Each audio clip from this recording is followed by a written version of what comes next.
சேர்ந்து 4 பேருக்கு கொடுக்கணும்ன்றதும் தானா வரும். ஏன்னா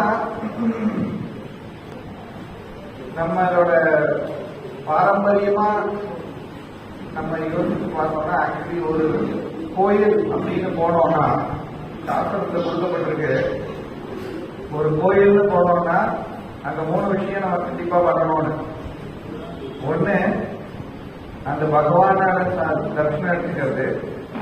2வது, அங்க இருக்கிற புண்ணிய தீர்த்தத்துல ஸ்நானம் பண்றது.